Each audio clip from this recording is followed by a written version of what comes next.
Today's topic continues the trend towards anti-gassism. I guess you're going to call it gassist behavior, gassism, anything that has to do with gas. Everyone hates it. You can't have a stove. You can't have lawn equipment. If it runs by gas, it's got to go. Now, as I'm reading this headline, Colorado bans state agency use of gas-powered lawn equipment. We should just make very clear this is not at home use right now. This is to say that it could very well become a ban on particular kinds of gas-powered lawn equipment for residents. But right now, this just affects state agencies. So the state has a bunch of lawnmowers are going out and mowing in front of public buildings or the highway or whatever, and they got to get rid of all these lawnmowers at this point and switch over to electric. And I brought Jared on. Well, he was pre-scheduled to come on, and we just figured this one would be an interesting topic. But I bet you're grateful, Jared, that they're not coming after your farting cows, because you are a cattle rancher, and farting cows were in the headlines for a while. And now they're talking about farting lawn equipment. So at least they're not focusing on you guys anymore for now. Well, we'll get to that. Okay. I'm sure. It is all based on the same underlying principles. What's that? Well, as some of the links I sent you said, Zero Hedge has been pretty good on this for the last month or so. Control the CO2, control the world. And so it all stems back to control. This is a funny article. It really is. What it basically boils down to is we don't want to pollute the atmosphere with four-cylinder engines, or four-stroke engines, I should say, because nobody uses a two-stroke lawnmower anymore where you pre-mix the gasoline with oil. Now everything's four-stroke. So we don't want a four-stroke engine, but instead we're going to plug it into the wall and pull off of the coal-fired plants. Yeah, right. So, which produce their CO2. So yeah.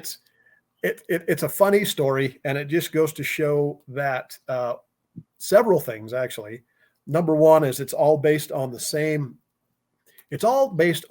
faulty premise, which is that climate change is happening. CO2 needs to be involved. As I thought about this, I thought, well, I'm old enough that I used to watch Star Trek on the reruns, the original series. And so I know for a fact we're carbon-based life forms. So if carbon's a bad thing, then does that make us bad things? And if so, does anything we do this? So on the one hand, we can't have gas-powered anything because that's bad. So we're going to have gas-powered generators powering electricity because that's good.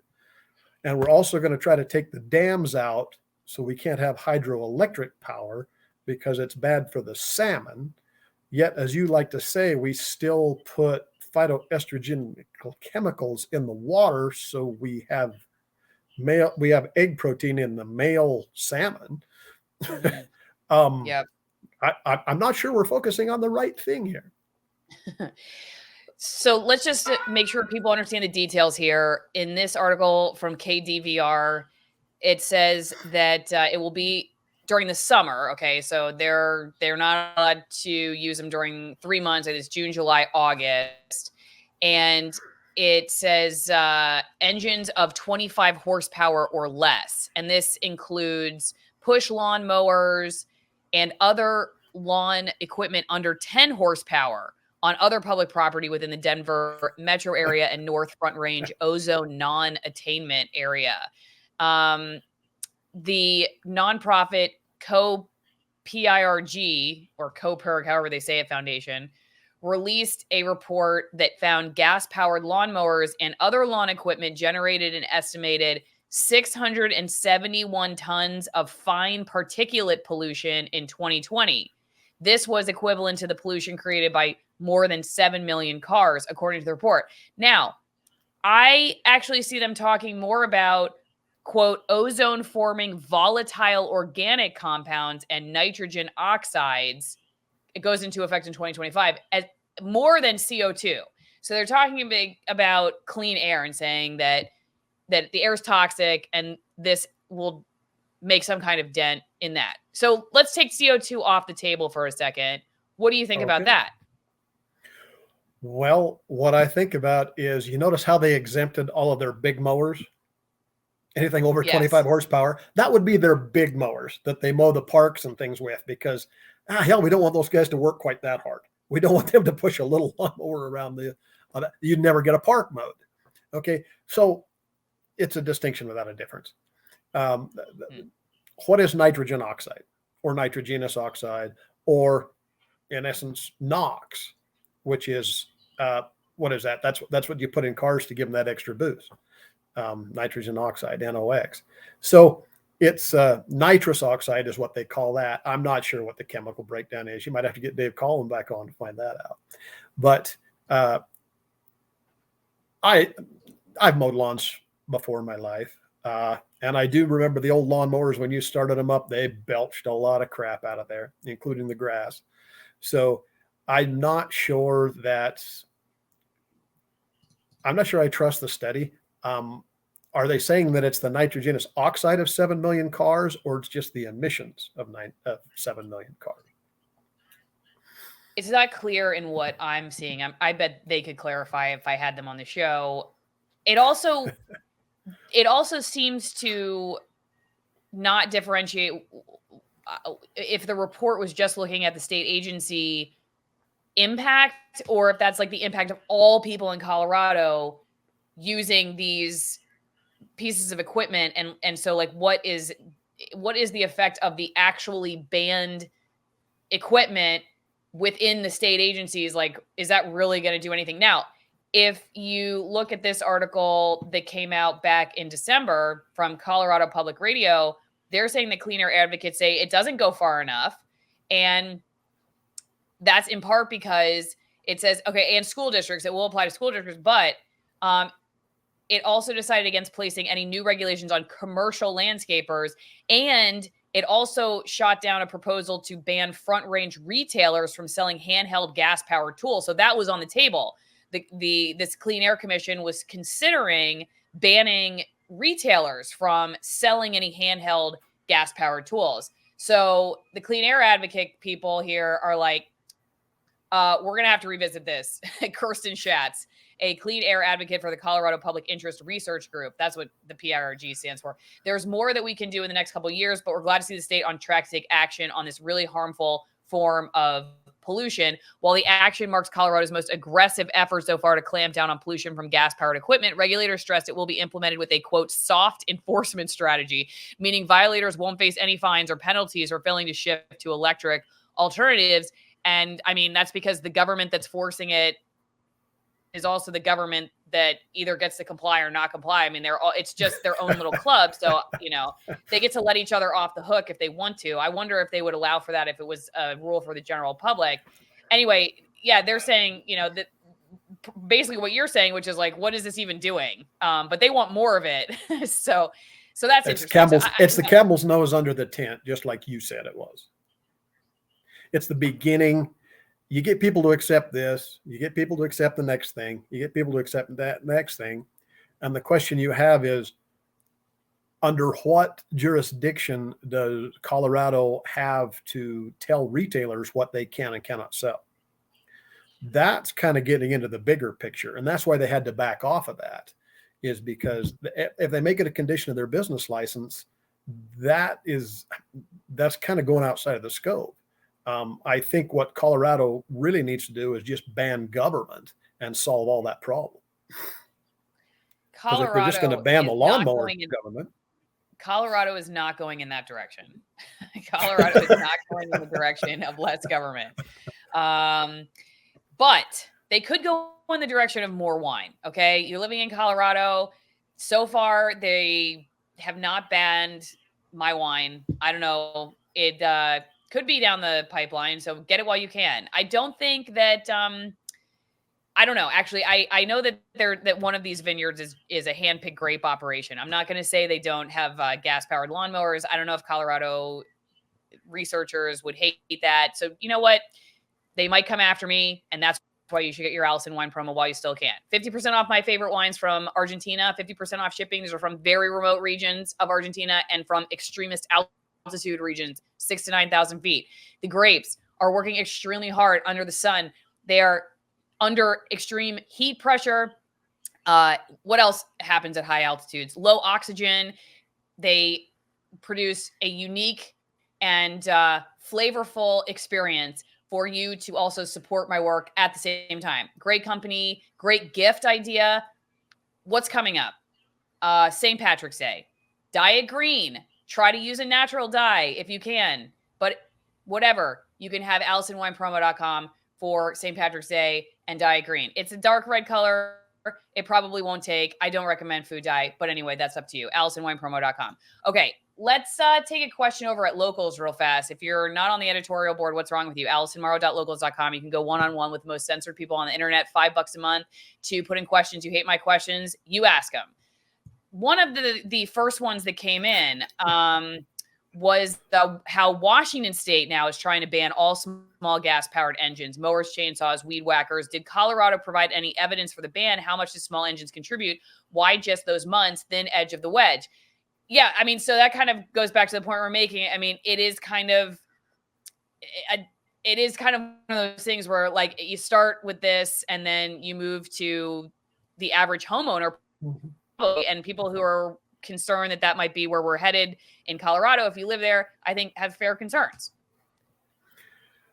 Well, okay, so the way I understand it, all plastic straws, the banning of all plastic straws was based on a high schooler's report to his teacher that was based on nothing other than that.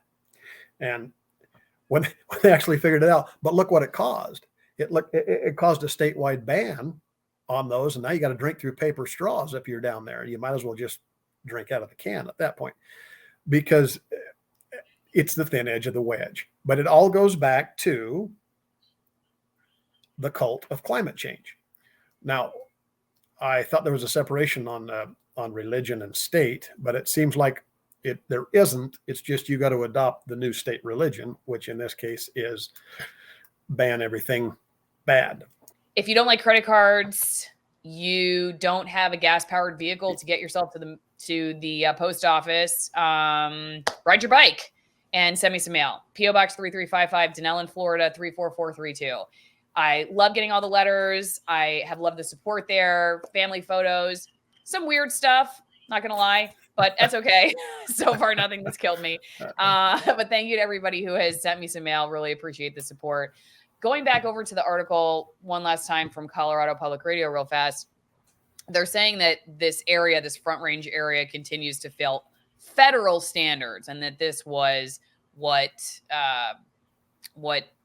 initiated this problem, and that shifting to electric lawn equipment could be a key part of the strategy to clean up the region's air, which, like I said, they're saying the EPA, which I don't trust a lick of either, designated the region as a severe air quality violator for repeatedly failing to cut pollution levels below federal health standards for more than a decade. And this is another problem. Like, on some levels, it's like the federal health standards seem so arbitrary too. Like, which ones of those are actually looking out for us? Like, the EPA still says that Roundup is totally fine, you know? Mm-hmm. And so, and don't forget to get your shots. Yeah, your and all that will certainly help the Front Range of Colorado. Yeah, you bet. I know. Probably they would say that. So yeah, it's just like it's unfortunate because I do really care about our natural resources. I'm not somebody who is smug about that, honestly. But they've made it so difficult for people like me to do anything other than just focus on our own property and say, all right, I'm going to know what I'm growing, what's in the soil. I'm going to know what's in my water, and I'm just going to have to be content with that, because anything beyond this is starting to get really confusing. Jared, you know what you're describing though, don't you, Allison? I don't. What you're saying is that people with stake in the game, property owners, are the ones that really truly care about the environment because they care about their property, right? Mm-hmm. We do, yeah. You were the one responsible to take not care everybody. Not Well, you're the everybody, one but that's responsible to take care of your property, yeah. right? And if you want a nice place, it's up to you to take care of it. If you don't want dioxins on there, if you don't want somebody to, now, if your neighbor's throwing this stuff out, now you got a problem because it is impacting you. So that's the hard part of the equation. But when you have some nebulous entity that doesn't know, well, their elbow from somewhere else, then they don't, and you're supposed to listen to them, even though they've never been to Colorado except on vacation. I'm not sure how this works. Go ahead. Grumpy Old Man asks, why are they even cutting the grass? Shouldn't they just let it grow and wait for the prairie fire to renew everything? I think they probably cut grasses in some place so that it doesn't catch on fire during fire season. I don't know. The rest of it, why not just switch over to rock landscaping? Why don't they just let you bring your 2 goats in and just graze it all summer? Wouldn't that be Oh, I froze. Sorry. It's fine. I was going to say, wouldn't that be the best way is just to bring a little goat herd in so they could just graze all these nice little state pastures? And yeah, that would be good. Then you'd have little goat pellets to walk around rather than the tall grass. Fertilizer. Fertilizer. Okay, how about Scott McVicker? In contrast, California went for the home market because they are incapable of reason. So yeah, they went after the ban on sale of gas-powered lawnmowers, like Colorado said they were not going to do. I see Colorado's limiting the scope to government entities. They hide the cost of the equipment change in the ever-ballooning government budget. This trial run will be rolled out to everyone in just a few years. Yeah, what do you think about the cost? You know, that's not discussed in these articles. It's okay. If you can buy an electric machine for the same price that you can buy most of the electric machines are battery not included. So then you got to spend $200 for the battery on top of that. I know I've got a lot of battery tools. The M18s are pretty nice. And that's kind of what I run, but they're very handy because you don't have to drag a cord or a generator or that, but you do have to plug them into the wall, and electricity, just as you say, doesn't come from unicorns and fairy dust. It has to be produced somewhere somehow. And so what you're doing is you're just moving the pollution downstream to a different form of generation. It doesn't matter. The hardest part is they're looking at you and they're saying, even though you've invested all of your money into this, we don't think that's right. So we want you to spend more money over here. I'd love for government to mandate people eat my product, but they're trying to ban my product in favor of bugs. So this article from California Insider talks about how they officially January 1st in California banned the sale of let's see here, under the leaf new blowers, law, I think. stores, can continue to sell gas-powered lawnmowers until they run out of stock. So they can't order new ones, I guess, but if you already had them, you can sell what you've got. And then people can continue to use them. As a result, many landscapers and garden stores stocked up on the tools. See, that's the funny thing. Everybody tries to figure out a way around this stuff. So they got more of them. And after the change was announced in 2021, so there's plenty of supply still around, which is hilarious. Do you know why that is? That is because the people do not want those electric models. Look at this. The law also allows people to buy the banned equipment in another state and bring it back to use in California. So, or could you order on Amazon and just have it delivered? Probably. Yeah. I mean, it's just, what is happening here anyway? It reminds me, when I was much younger in college, Utah, the state of Utah, where I went to college, did not have the Powerball lottery. But literally right across the border in Idaho, 20 miles away, was the La Tienda. It was a store there. And they had a sign out in front said, La Tienda, home of the Utah lottery. Because every time there was a big Powerball jackpot, thousands of people would drive up from Salt Lake to buy a lottery ticket just across the border within 10 feet of Utah. And so it was kind of funny. So that's what you're looking at here. The old joke about Nevada state line 1 mile, first casino 1 mile, 1 foot. Is that what California wants to do to all of their stuff? Is make somebody out of state sell it to their population so they can bring it back over? As I Yeah, say, just another reason that businesses in California are just like it's just it's bizarre to me how these people think, or that they don't, I guess is what it boils down to. But again, there's a few famous Hollywood actors, and during the during the last 3 years, they put out tweets like, I'm cutting off all my friends that aren't vaccinated. I'm not going to talk to anybody that's this, that, and the other. You get your shot or you don't deal with me. And now we get articles in my part of the world here about how Jimmy Kimmel's spending all this time in Idaho Falls because he loves it, and how Jennifer Aniston is thinking about maybe moving to Idaho. And the whole time I'm thinking, why? Because you want to get away from the crap that you're advocating?